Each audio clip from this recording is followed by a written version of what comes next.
প্রিয় বন্ধুরা, প্রীতি সালাম এবং শুভেচ্ছা নেবেন। বাংলাদেশ সেনাবাহিনীতে ক্রমশই অসন্তোষ বেড়ে চলছে। নানামুখী কারণে এই অসন্তোষ। সেনাবাহিনী ঠিকমতো চলছে না, ঠিকমতো পারফর্ম করতে পারছে না। তারা দীর্ঘদিন ব্যারাকের বাইরে রয়েছেন। ব্যারাকের বাইরে থাকলে যেটা হয়, সিভিলিয়ান লাইফে গিয়ে তারা নানা রকমের সিভিলিয়ান অপরাধে জড়িয়ে পড়ে, তারা নানা রকমের ক্ষমতার অপব্যবহার করে।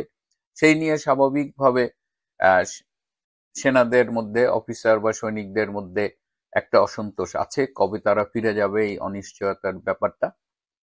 এর বাইরেও অ্যালার্মিং কিছু সিচুয়েশন আছে, যে পরিকল্পিতভাবে অন্তত দুটো রাজনৈতিক শক্তির সাথে জড়িত, যারা সেনাবাহিনীতে এই অসন্তোষটা তৈরি করছে।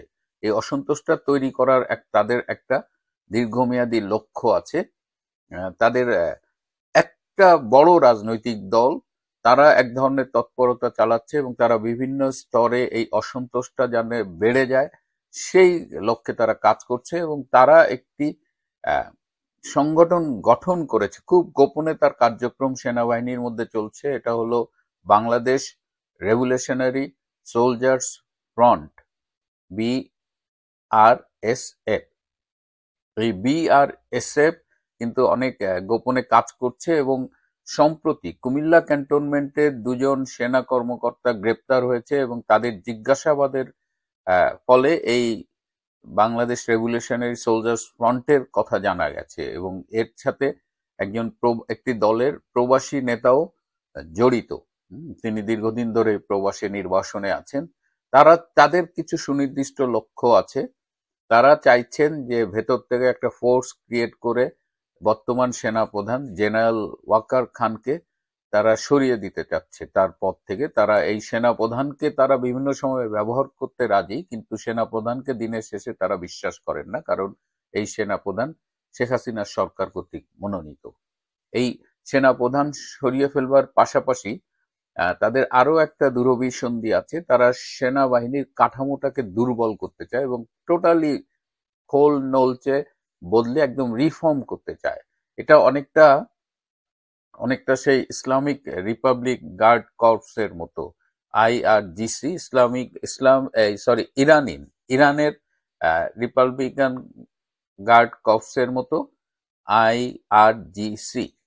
এই ইরানে একটা রেগুলার সেনাবাহিনী আছে, পাশাপাশি তাদের এই IRGC আছে। এই IRGC সেনাবাহিনীর চেয়েও শক্তিশালী এবং তারা পলিটিক্যালি অনেকখানি মোটিভেটেড। এই যে এই ইরানে যে খোমেনি, ইরানে তার যে সরকারটা রয়েছে, তারা যখন তাদের রাজনৈতিক উদ্দেশ্য বাস্তবায়নে তাদের ফোর্স দরকার হয়, তখন এই IRGC এরা কাজ করে। তো সেই ফর্মে বাংলাদেশ সেনাবাহিনীটাকে এই বাংলাদেশ রেভলিউশনারি সোলজার্স ফ্রন্টে তারা করতে যাচ্ছে। এবং এর ফলে হবে কি, আলটিমেটলি আশঙ্কা করা হচ্ছে যে পুরো আর্মির কাঠামোটাই দুর্বল হয়ে যাবে। এবং এইসব করার ফলে এর সাথে যখন আর্মি দুর্বল হবে, পুলিশ তো অলরেডি গেছে, র্যাবও আগের মতো শক্তিশালী নেই, এখন আর্মিটাকে যদি দুর্বল করা যায়, তাহলে এইখানে জঙ্গি তৎপরতা এবং অন্যান্য তৎপরতাও বেড়ে যাবে। এবং তার ফলে যেটা হবে যে বহির শক্তির আক্রমণের ঝুঁকি বেড়ে যাবে।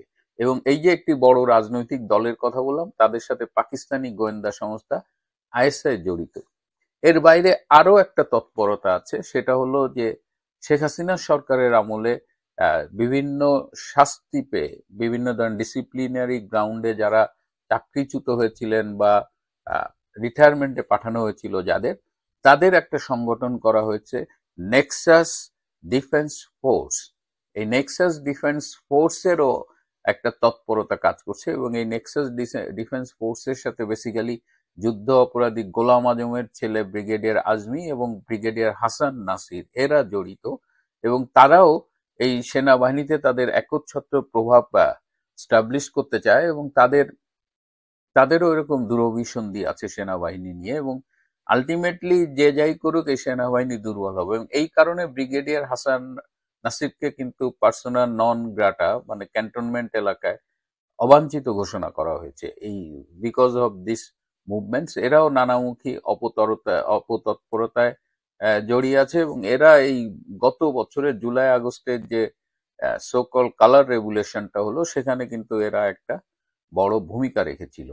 এখন এই যে সেনাবাহিনীর ভেতরে যে গোপন তৎপরতা চলছে, অসন্তোষ বাড়ানো হচ্ছে, অনেকটা পরিকল্পিতভাবে অসন্তোষ বাড়ানো হচ্ছে, যেটাকে আলটিমেটলি এমনও হতে পারে যে সেটাকে সেনা বিদ্রোহে আহ, রূপান্তরিত করারও একটা চেষ্টা থাকতে পারে। তাহলে এখন এটা ঠেকাবেন কি করে?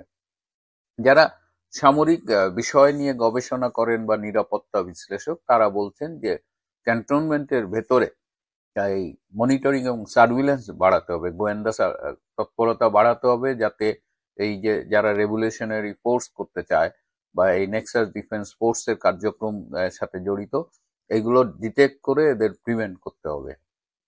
আর সামাজিক যোগাযোগ মাধ্যমটা খুব স্ট্রিক্টলি মনিটর করতে হবে, কারণ এরা কিন্তু সামাজিক যোগাযোগ মাধ্যমে, এই যোগাযোগ মাধ্যম দিয়েও এদের একটা যোগাযোগ মেনটেন করে এবং এদের উদ্দেশ্য, তৎপরতা এগুলো তারা ডিসেমিনেট করে। সো সো এই সামাজিক যোগাযোগ মাধ্যম, বিশেষ করে ফেসবুকটা একটু স্ট্রংলি মনিটর করতে হবে এবং আর্মির ভেতরে আর্মির মনোবলটা চাঙ্গা রাখার জন্য বিভিন্ন কার্যক্রম হাতে নিতে হবে, কারণ আর্মিকে কিন্তু নানানভাবে আক্রমণ করা হচ্ছে।